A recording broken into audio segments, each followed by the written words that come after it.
This is football Primetime. Coming to you live from the Primetime Radio Studios here in beautiful New Jersey. Talking a little Thanksgiving football. Got Billy and AJ on the other side. We were talking a little hockey beforehand, but we were. Yeah, we were. And I was trying Sam to get was you guys, venting. I was trying to get you guys amped up on a Thanksgiving morning because AJ's like, my brain's not working. It's early, man. Thanksgiving. Yeah. 10 a.m. Ugh. Yeah, him and Abby aren't up until like at least 11 or 12. No. This is like early wake up call. Abby is up at like 6:30 every day. Listen, Turkey Bowl. You know, everybody's out there playing football right now. We figured we'd do an early podcast, a little, NFL, pregame. And obviously, everybody, happy Thanksgiving. Happy Thanksgiving to Sam and AJ and the whole families. And, awesome day to really, is there a more perfect holiday than Thanksgiving?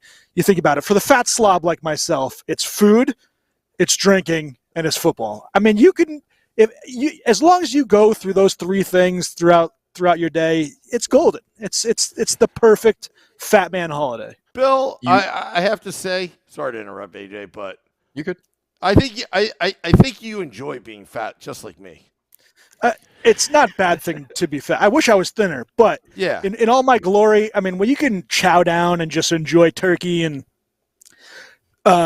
first of all, stuffing needs to be a regular occurrence throughout the year and not just a Thanksgiving thing. But when you can just enjoy and gorge yourself and just have fun and sit on the couch and drink a beer and you're talking with your family, all the guys and stuff, or all the girls that are watching football with you, and you're watching the games and you could just, especially when your team is not playing on Thanksgiving, that's even better because then you could just watch football and enjoy it for what it is. Yeah. We'll talk about my shitty team in a minute, but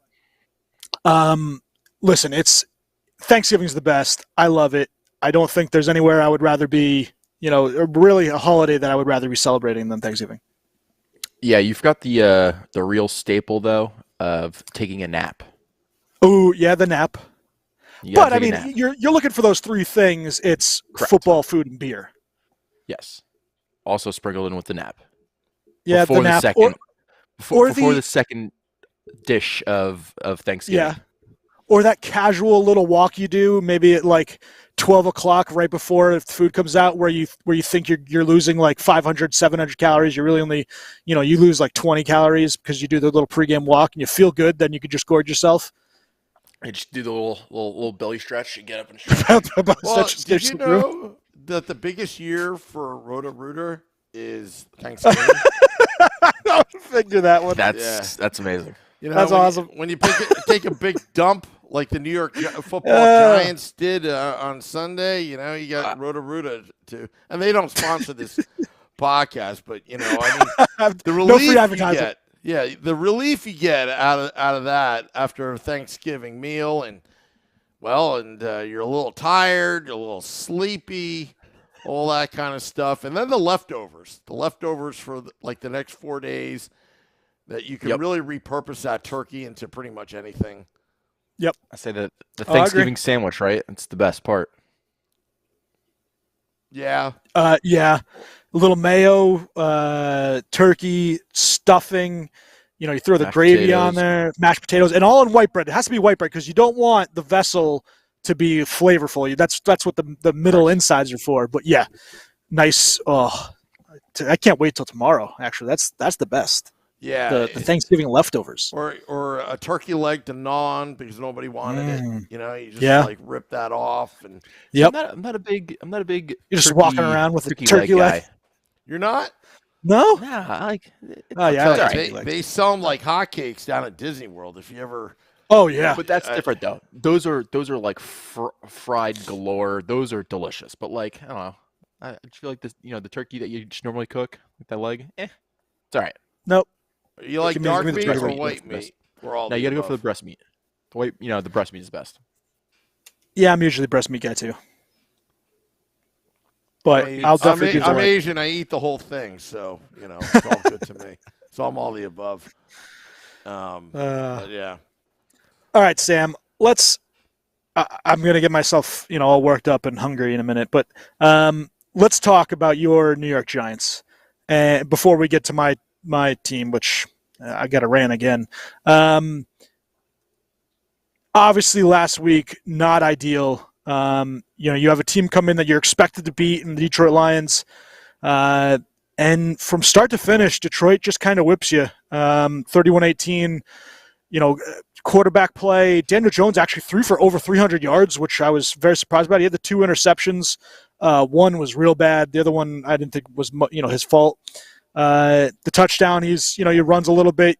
He starts to find Wan'Dale Robinson, and then you lose Wan'Dale Robinson for the year with an ACL.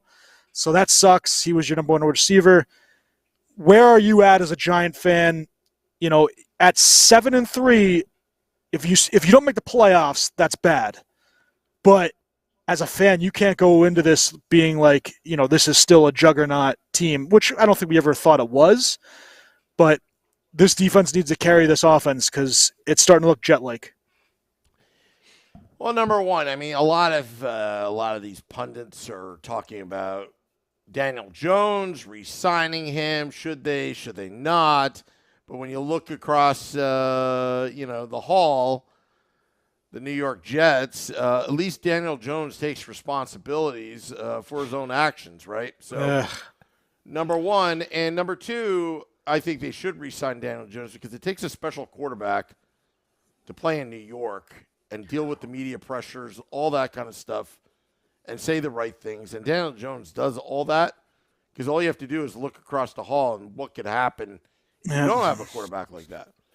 Well, all right, so here, good question. What would you give him then, contract-wise, and would you draft a quarterback in the first round this upcoming draft? Unless I think Daniel Jones has played himself into more of a stopgap contract, meaning 3 years or less. Of course, he could get more elsewhere, but it's kind of like a prove it that you're a franchise quarterback. 3 years. Obviously, you're going to have to pay him $20 to $25 million. Would you rather franchise him? I rather franchise Saquon Barkley because I think he's more valuable than good point. Daniel Jones. That's my opinion. Because right now, I think the lifespan of a running back right now, those 3 years, you're going to get the most out of Saquon Barkley. Veteran, knows how to play in the NFL, and he's really the key player on that offense right now. You don't really have a tight end that's healthy, neither wide receivers. I mean, Daniel Jones is doing this without wide receivers. Now, the offensive line has improved. Still more that needs to be done, but what happened to the Giants on Sunday, I take a Dan Campbell team very seriously. They always come well prepared, and they go 120%. A lot of their losses that they had were last minute. It's because it's a team that's constantly rebuilding. They're getting there. And, the ownership group is notoriously patient, but Dan Campbell has the locker room, and they always show up and play like how Dan Campbell played, with the heart on their sleeve.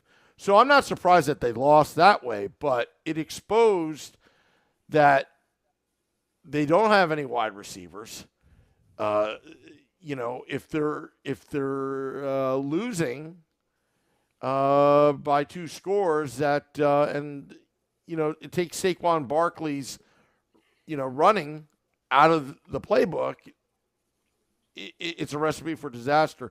I also think the defense as well has played very well, but if they had Micah Parsons, I think they'd be that much better, even though they're pretty good right now. Just saying. Yeah. I mean, Micah Parsons would be absolutely fantastic on this team. But I mean, unfortunately, that is what it is. Listen, as much as the Giants, Giants fans could be, a little hurt and upset about, what happened last Sunday, they are definitely not as upset as myself and as of the Jet fans. And you look at that game, 10-3. The entire time, the offenses were just getting stymied by the defenses. The Jets were a little more bend, not break.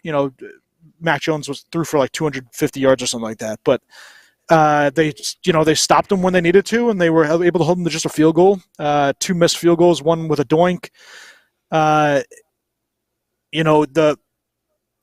The Jets defense played great and deserved to win the game. And it figures that, I think they said that this is the first game in 40 plus years where the special teams scored more points than both offenses combined, 7-6. But the thing that obviously stood out to everybody and that everybody talked about, and we now have a resolution to this, is the quarterback play. And Zach Wilson sucked. He was god awful. And then after the game was where it really should hit the fan, where he talks about how he didn't let the defense down. And you're like, how is that possible that you can't sit there and say that the offense, even if you just said the offense, if you just said, yeah, the offense let it down, how can you not come right out and be, truthful and honest? Like you were terrible, and you deserve to get benched. They didn't do it in that game. You deserve to now lose your job. He's lost it to Mike White, and I'm very much okay with that.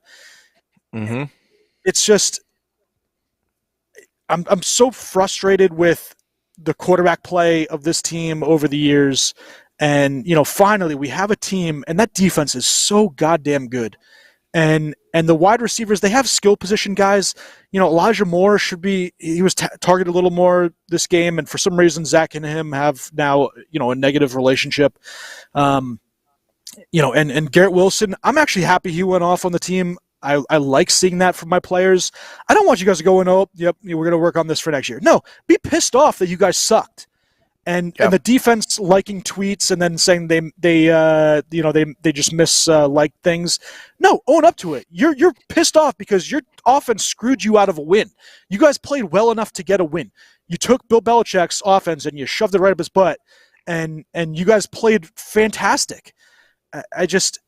AJ, you talk about it, but I'm very happy that they brought in Mike White. I didn't want Flacco just because we've seen Flacco. Mike White had the great game last year. Yeah, Mike White had the great game last year against the Bengals, and he got hurt after that, and he kind of hasn't been the same since. I'm hoping maybe we could see something from him. But AJ, I mean, just from a half Jet, half Packer fan, where are you at with this team, and just what is this something you would have liked to see? Yeah, no, I 100% agree. Mike White, you had to put him in, especially with if Wilson owned up to it, right? Saying he played terrible. I think he still is in. Regardless of how we feel about him right now. I still think Saleh and the team lets him play, but the fact that he's not owning up to it, right, is the biggest thing. And then afterwards, saying I'm sorry about my comments, blah blah blah. It's just too late. It's frustrating, like you said, right? It's we've had 10 plus years of just bad quarterbacks. It's crazy, and how many high draft picks have we had of quarterbacks that this is gonna be the next guy, this is gonna be the next Aaron Rodgers, this is gonna be the next whoever, right? And they all end up the same. It's so frustrating, especially when you do have a defense that I think honestly is a Super Bowl type defense. The way that they've been playing this past year has been phenomenal. They keep you in every game, make the stops that they need to make, and yet you get a field goal type performance, out of your offense. I see why maybe Elijah Moore's now. I see why Elijah Moore, has been a little bit sour, about not getting targets and his relationship with Wilson. Clearly it showed in the press conference, I think, with Wilson. So, if you have somebody that's like that in the locker room, it's a cancer to the team. So hopefully this can be humbling to Wilson. Hopefully he can get his things together, his act together and start, after next week, pick it up and play better. Yep. I will say we are at the mercy of the coin flip. We Yeah. are projected to lose this week against the Bears and then go on a 5-game win streak to Well, make the I'll say playoffs. this: if Fields is out and they have Trevor Siemian come in, and we lose to Trevor Siemian, I'm gonna blow a gasket. That better not happen. Like, I'll lose to Justin Fields because I think he's actually a good He's going to be a good quarterback. The running prowess and his ability to just escape the pocket, he's awesome. He still has a lot to learn in the throwing game. But if we lose to Trevor Siemian, I'm gonna lose it. So if it's, I don't want to take up too much time with the Jets talk because obviously they're miserable. But Yeah. if it's the offense doesn't get going under Mike White, are you pissed off, or is it like bad play calling? What is it? Well, I mean, or bad defensive game? If we lose. If we lose and they don't score points, I mean, it also then reflects on Mike LaFleur a little bit. Yeah. I know that the quarterback's the first thing we see, and he's the first thing that we're going to comment about. And Zach Wilson, he's 5-2 as a starter, but he has 4 touchdowns, 5 interceptions, QBR of 45. His stats, he's like 32nd, 33rd, 34th garbage out of qualified starters. 34 starters. That's 32 in the league. That means 2 other guys that are backups have better stats than him. But I know he's a first-round pick, and that's why everybody's so harsh on him. And he should have probably been a third or fourth rounder because of just exactly what he is a developmental quarterback. And that's fine. Develop behind the scenes. But yeah, if the offense doesn't show something, I'm going to be. It's not. I know it's Russ. I mean, not Russ. I know it's Zach, but it's also then going to start to fall on Michael LaFleur a little bit. Yeah. I will say, I think in the offseason, they do go get somebody like a Jimmy G. If they don't draft another quarterback, go get Jimmy G, sign him, and, have him as your backup / potential starter if Wilson doesn't show anything else. See, this is where the Giants, right? So Giants are going to have Daniel Jones, right, Sam? And I would think that you would want to draft a developmental quarterback behind him, whether it's a first rounder, a second rounder, or third rounder. The Jets are in the opposite way, where you have Zach Wilson and you need someone to possibly step in if he stinks. I don't know that they'll do Jimmy G because I assume that you're expecting Jimmy G to start. I would think you'd want a better backup, like a Taylor Heineke or someone that can actually take the ball. I don't know that Mike White is that guy, or even Joe Flacco. But all right, so Sam, let's get into today's slate of games. We actually got some pretty interesting games coming out. You can actually go see the Giants at the Dallas Cowboys for tickets as low as $32. So if you're in Arlington, Texas, I would highly recommend going to the game. Sam, that Giants at Dallas game, 4:30. The morning game, 12:30 is Buffalo at Detroit. You would expect Buffalo to kind of shove it up Detroit's hoop, but Sam, that New York at Dallas game, what do you need to see from this team? Is it must win for you guys to kind of show that you belong? Well, I think it's a must win because Dallas beat the Giants earlier this season and going 0-2 and owning the tiebreaker in a very tight division. Of course, it's a must win. You have to beat the Cowboys. Otherwise, you're just going to fall further behind. I mean, the Eagles are the Eagles. The Cowboys would own the tiebreaker, and the Commanders are actually starting to rise somewhat in the standings. So you got to win. I mean, it's more than just proving that you belong. It's really more of it's going to be a playoff atmosphere. This is why you play these games. And you know what? The Giants were exposed on Sunday.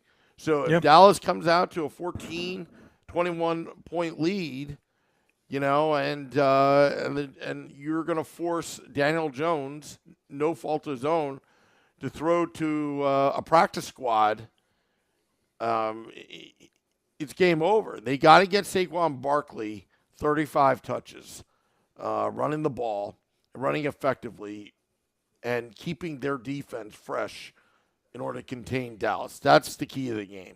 You got to establish the running game. You got to go to the left side, Andrew Thomas, and just pound the ball all day long and use Daniel Jones's legs. His legs is they're a great weapon, and simplify the offense and just run the ball. That's the kind of team you have. You have to improvise. Yeah, Kevin on Facebook Live was saying, don't get blown out. I don't expect much from the Giants today, especially with the injuries to the wide receivers. Dallas is going to shut down the run and make Jones beat them. And that makes sense. I mean, they're going to take away Saquon. They have the line to do that. They have a very good defensive line. It's pretty amazing with Parsons and Dexter with Lawrence and the couple run stuffers they have. But yeah, they need Daniel Jones to use his legs a little bit to get out of the pocket and create those plays. I think that Kenny Golladay got a standing ovation for getting a catch last week, and you need more of that from Kenny Golladay. 2 catches. Yeah, you're expecting him to play well. I think that the Giants, obviously they need the win. I don't expect them to get the win. But it would be really good and go a long way to showing that they're a legit team, and especially with their coach, showing that Brian Daboll can beat the good teams and not just the sisters of the poor. That night game, New England at Minnesota. Minnesota coming off a beating that they received from Dallas on Sunday. Am I wrong to be worried about Minnesota right now, even against a Patriots team that doesn't really have an offense, that their defense is kind of good? Am I wrong to expect that Minnesota could be on a downward spiral right here? I think it could be a closer game than we think. I mean, I know the line right now is at 2.5 for Minnesota. Yep. I mean, this is a type of game that could be kind of eye-opening. I think last week was a little bit, for Vikings fans and for just the NFL in general, right? You're thinking that, the offense, has been dominant, everything, and they have a stinker against Dallas. So, Bill Belichick, as much as he's kind of gotten flack over this past year and last year, with kind of some of the decisions he's made and everything, like you said, his that defense is really good. Matthew Judon is an animal. He's for them. Ridiculous. Yeah. So they could run into some issues, and then, like you said, it could be that type of downward trend that you don't want to happening. Kind of in the middle to late of the season. So Minnesota, just quickly going off the schedule, New England this week. They have the Jets next week. Jets go to play them. That defense is just as good, and you're gonna have Sauce on Justin Jefferson. Then at Detroit versus Indy versus the Giants, at Green Bay, at Chicago. So the schedule does open up a little bit, but you could get three losses in a row here theoretically, and then face a tough Giants team on that Christmas Eve game, December 24th. I'm worried about them a little bit, but if they can get Kirk Cousins to kind of open up and show what he's actually capable of, not have a 100 yards in a primetime game, you're looking at a team that I think is somewhat scary with that defense and the wide receivers that they have. Yeah, and I will say though, even if they do go on that downward trend, they still should have that division. Just the way that all those teams are at right now, being 4-6, 4-7, 3-8. So they should still have that division. But like you said, that's not something that you want to see, losing 3 games in a row. So, yeah. All right, quickly. Sunday slate, Monday, obviously no buys this week, which is great. You have a lot of football. Tampa at Cleveland. This is the last game before they get Deshaun Watson back. That's the Cleveland Browns. I expect Tampa to keep rolling right here and extend their lead in the division. AJ, that Cincy at Tennessee game. What are you looking at? Two teams that are playoff hopeful, right? You got to see if the Bengals, like the old adage, right? If the Bengals defense can stop Derrick Henry. I still think the quarterback Tannehill, can be a little shaky at times with passing play. So if you take away Henry, you always have a shot. Bengals hoping to see Jamar Chase back. It'd be great to see him healthy and all three, and Higgins, him and Boyd. That offense is deadly, especially with Burrow passing that ball. I think the Bengals can take this if they have Chase back. Yeah. Houston at Miami, dud. Miami's going to get the win. Chicago at the Jets. We talked about the Jets and versus Chicago, but if you want, go to the game, $31. You can actually see a decent quarterback in the same draft that probably the Jets should have had, taken over Zach Wilson. That's neither here nor there. I expect, like I said, if Fields plays, I expect them to win just because the offense stinks right now. But if it's Trevor Siemian, the Jets better absolutely smoke them. Atlanta at Washington, another kind of dud game. Denver at Carolina, same thing. Baltimore at Jacksonville. I'll expect Baltimore to continue their winning ways. Sorry, Jared and the Jacksonville Jaguars fans. Looking at the rest of the slate, AJ, is there any games that you're really looking at as interesting games you want to watch? I mean, they're kind of not a great slate. Yeah, I mean, Sunday. that Packers Eagles game, just because there's still a shot, right, for the Packers to make the playoffs. They got to face obviously a really good Eagles team, a team that I think had a stinker against the Colts last week. So see what happens there if they can get something going. I mean, Christian Watson has been amazing for last 2 games, 4 touchdowns. Rodgers. Hopefully they can kind of keep that connection going. It's not sustainable, but hopefully they can keep going at it. Maybe the Monday other night's game terrible. Yeah, the Steelers Colts. Pittsburgh at Indy. Maybe Chargers Cardinals just because the Chargers expect the offense. And the Chargers I feel like lose every close game imaginable. So Kyler Murray's back too. They can bounce back. Yeah. So it'll be interesting to see if they can kind of bounce back from their loss against the Chiefs.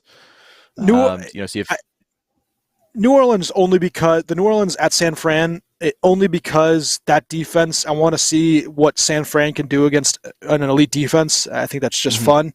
It'd be better to have it'd be better to have Jameis Winston at quarterback than Andy Dalton, but Dennis Allen just likes Andy Dalton for some reason. Football, Sam, it's going to be, a great week of schedules and games. Just from the pure aspect of seeing all these football games, you have 32 teams up this week. And the Thursday games are going to be fun. Today, starting at 12:30, you get 2 hours before game time. And I'm looking forward to it, AJ. I don't know if there's anything else that you guys wanted to kind of discuss, but no, I think it's gonna be a good week of football. Just hoping for some high scoring games, some as they say, the witching hour games where wins become losses and losses become wins, and some weird stuff happening in the fourth quarter. That's what I'm hoping for. Yeah, hopefully the weird stuff is the Jets offense looking awesome, and then we're like, what the hell is happening? And another headline that doesn't involve the Jets and their quarterbacks, unless it's a good one.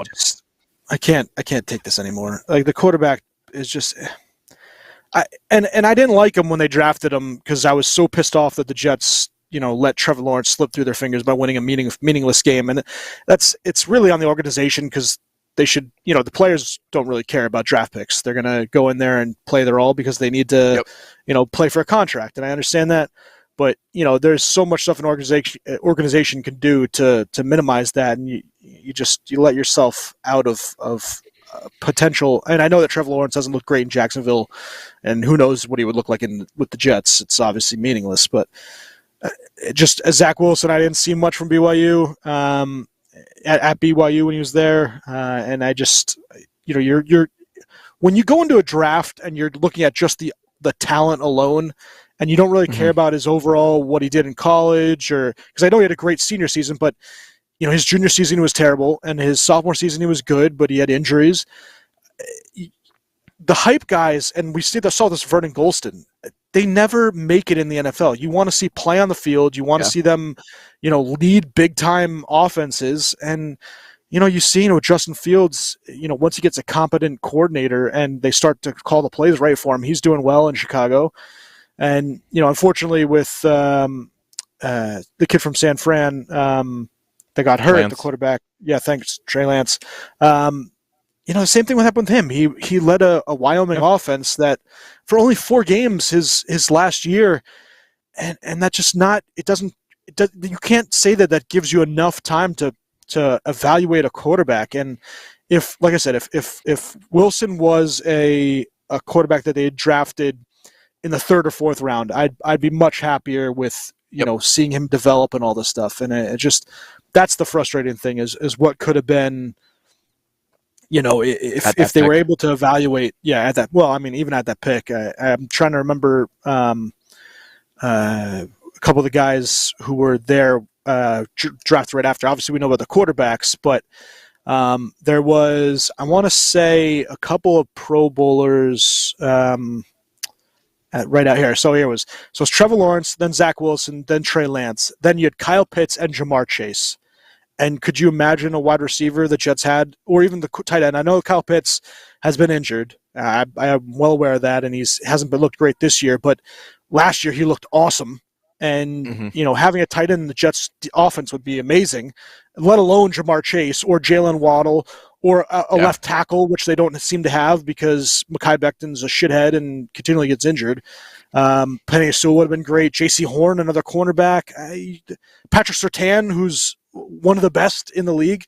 Devonta Smith. You keep going. Micah Parsons, then Rashawn Slater. As a Jets and Giants fan, and I know that the Giants didn't have the pick until Kadarius Toney at 20. So I know that Sam at pick 12, Micah Parsons. It would have been a little tougher to get, but Jets trading up and got Elijah Vera Tucker, and he's out. But that's where you would have started to see them do some good stuff. But alas, we are not we're not privy to have nice things as Jets fans. But we're not. Yeah. So let's see here. I know that we're just waiting for Sam, but we. Just looking at last week's scores real fast, was there anything that you saw that you were kind of surprised about in the games last week? I know that, Buffalo, Cleveland kind of leading in the beginning and then Buffalo coming back, but was there anything that surprised you? No, I mean, I think the big one, which, we covered, briefly on, was that Cowboys Vikings game, right? How you have that high-powered offense in the Vikings and just, kind of laying that dud. That was very surprising. And I think the Eagles-Colts game too. A team, that offense that was, rolling for the most part. I know that they had the loss the previous week, to the Commanders, but you'd think that they would have steamrolled the Colts and it ended up being a 17-16 game. So it's Eagles. I know it is the old adage of any given Sunday, any team can beat any team. But I think there's certain games that you expect dominant teams to beat, and I think that's something for the Eagles Colts. You expect the Eagles to dominate them and a little bit closer of a game than for comfort. So how about a Denver Las Vegas game where they go into overtime and you expect to just shut down their best player in Devontae Adams, and they're like, no, just run free. Here's an additional 11 yards of non-coverage. And that was against Patrick Surtain, who's obviously a beast. But Nathaniel Hackett's definitely on the hot seat, which I don't know if he can. He's in trouble. But I also I fault a little bit Russell Wilson, right? Oh no, it's Russ. Yeah. So it's Russ. It's tough, right? Because Hackett's obviously not had the greatest play calling or decision making, in his first season as a head coach. But I mean, he's not getting any bailout from Russ. His $400 million quarterback. Yeah. Or 300 whatever it was. Yeah. And then San Fran, obviously, against Arizona, not surprising that they beat them, but just they looked good, really good. And that's why I'm excited to see them play against a legit defense in New Orleans. But Sam, I mean, we're ready. We're ready for Turkey Day. We're ready for football. We're ready to enjoy a nap. Oh, we lost your volume. I'm ready to eat. I am ready to eat. I'm hungry. Yeah. Got any good plans, Sam? Of course I got great plans. I'm going to visit my mother-in-law. Nice. Yeah. There you go. Nice. Yeah. I'm in quarantine for a little bit longer. I'm going to be here with my my son, newborn son and the wife, and the mother-in-law and sister-in-law are going to take Sarah and go out to a couple of different family houses, and AJ's going to my parents. But yeah, it's fun. I love Thanksgiving, and I'm going to be enjoying my spot on the couch. Is what I'm going to be enjoying. Oh, good. It's going to be great. Oh, good. Is that me making a big meal, AJ? Oh, no. We do not make anything. We are. Yeah. We're going over. Yeah. Well, we're smart. You didn't make a reservation? Yeah. No, we're smart. We go to other people's houses. Yeah. Oh, okay. Yeah. They mooch for free. Oh, yes, okay. Of course. Hey, you got any trivia? Baby is. I do. So obviously Kelsey last week, broke Gronk's single season record of touchdowns and most 100-yard receiving yards per game with 33. He also tied one other player in having the most touchdowns in prime time. He has 8 receiving touchdowns in prime time. Who is that other person that Jerry Rice? Tied? It's not Jerry Rice. Jerry Rice is now third. Calvin Johnson? 8. Not Calvin Johnson. Sam, you got anybody? Keyshawn? Vikings. Randy Moss? Oh, Randy Moss. Randy Moss. Yeah, he tied Randy Moss with 11. And first year without John Madden, so he's going to be all over the football fields. Madden, the ultimate turducken guy. So yeah, turducken. Well, enjoy your Thanksgiving, everybody. Till next time. This is Football Primetime.